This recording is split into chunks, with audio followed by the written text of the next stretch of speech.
Xabar qilinishicha, mutaxassislar sun'iy hamrohdan tortilgan suratlarni analiz qilish orqali Xitoyning Sharq Turkistonda yadro qurollarni sinab qilish iqtidorini davomli kuchaytirayotganligini jazmlashtirgan. Qurib ketgan Lopnur ko'li bo'shliqidan tortilgan bir suratda yangi binoning izlari bayqalgan bo'lib, tahlilchilar buni Xitoy ozodlik armiyasi kontrol qilgan maxfiy yadro sinab qilish bazasi deb qaragan. Amerika yer bo'shlig'ini analiz qilish shirkatidagi bir mutaxassis mundaq degan: Xitoy xohlagan chaqda yadro sinovlari qilishi mumkin. Chunki tok yo'llari bilan qatnash yo'llari sistemasi Lopnur ko'lining g'arbidagi yadro sinov aslahalari bilan sharqidagi yangi sinov rayonini tutashtirib bo'lgan.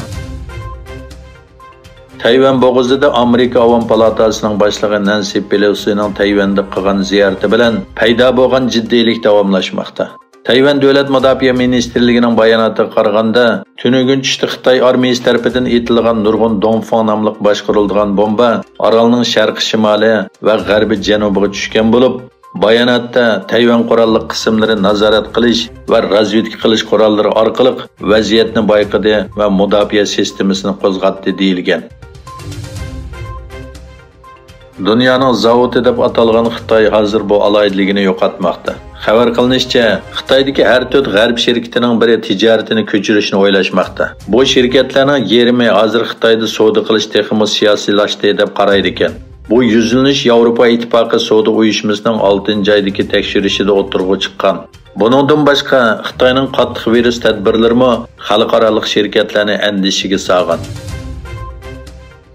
Xitoy Tayvan bo'g'izida manevr boshlagandan keyin G7 davlatlari Beyjingning rayonning tinchligi va muqimligini qo'g'dashga chaqirdi. 7 davlat guruhi Tashqi ishlar ministrligining birlashma bayonotida mundaq deyildi: Biz Tayvan bo'g'izi va uning sirtida qoidalarni asos qilgan xalqaro tartib, tinchlik va muqimlikni qo'g'dashdagi o'rtaq va'damizni qayta ta'kidlaymiz. Amerika Avam palatasining boshlig'i Nancy Pelosi Amerika bilan Xitoy o'rtasida ziddiyat paydo qilgan Tayvan ziyoratidan keyin Koreyaga keldi.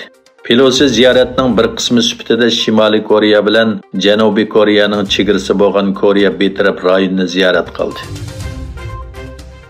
Qozog'iston Cumhuriyati qonun chiqarish va ijroiya organlari bilan ommaviy tashkilotlarning vakillari Turkiyaning Oqquyi yadro elektr stansiyasini ziyorat qildi.